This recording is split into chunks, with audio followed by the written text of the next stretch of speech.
নমস্কার বন্ধুরা, অনেক অনেক স্বাগত আপনাদের সবাইকে। তো আজকে একটি রেসিপি তৈরি করব।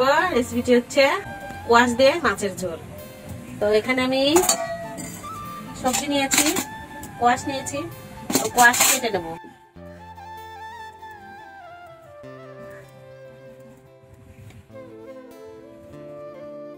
আলু বেগুন দিয়ে তো অনেকেই খেয়েছেন, কোয়াশ দিয়ে খেয়ে দেখবেন কেমন হয়। ভিডিওটি প্রথম থেকে শেষ পর্যন্ত দেখো।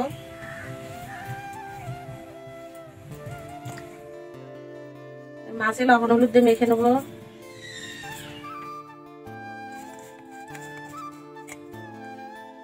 নান ধরিয়ে দেবো।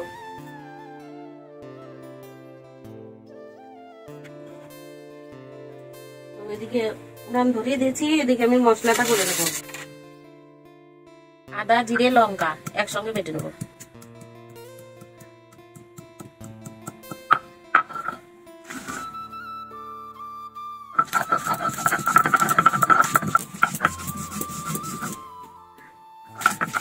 কড়াই গরম হয়ে গেছে, তেল দিয়ে দেবো।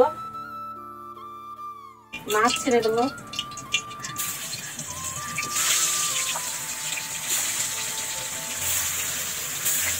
তো এখানে আমি নিয়েছি লবণ হলুদ জিরে তেজপাতা, আর এখানে আদা জিরে লঙ্কা একসঙ্গে বেটে নিয়েছি। মাছ আমি এখন উল্টে দেবো। একদিকে হয়ে গেছে,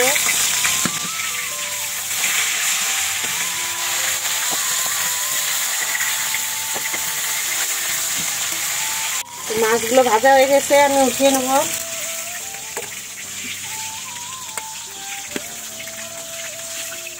এই মাছ ভাজা তেলের মধ্যেই দিয়ে দেবো তেজপাতা জিরে সবজি লবণ হলুদ।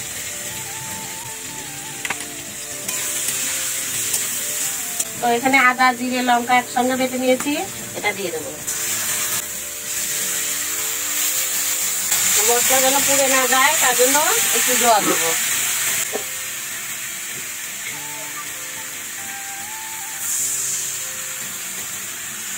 ভালো করে আমি কষায় নেব।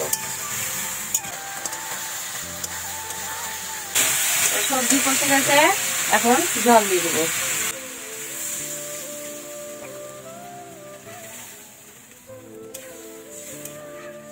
এখন 5 মিনিট ফুটতে দেবো। 5 মিনিট হয়ে গেছে, এখন মাছ দিয়ে দেবো।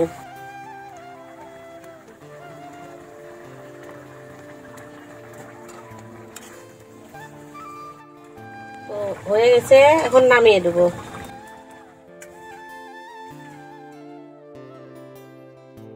তো বন্ধুরা, কোয়াশ দিয়ে সিলভার মাছের ঝোল তো কেমন হয়েছে?